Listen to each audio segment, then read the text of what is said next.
Hey everyone, today I'll tell you how to put a vanilla gift card on the iPad.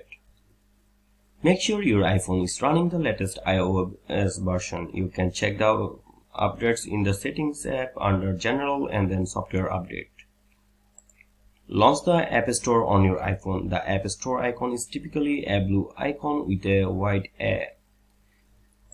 In the upper right corner of the app, you should see your profile pictures or initials. Tap on it to access your account. Scroll down until you find the Redeem Gift Card or Code option. Tap on it. You will have the option to either enter the gift card manually or use your device's camera to scan the code. If you have a physical card, scratch off the label to reveal the code. If you choose to enter the code manually, type in the 16-digit code. If you are using the camera, align the code within the frame and your iPhone should automatically recognize and redeem it. And that's it. That's how you can put a vanilla gift card on iPad. If you found this video helpful, then don't forget to give a like.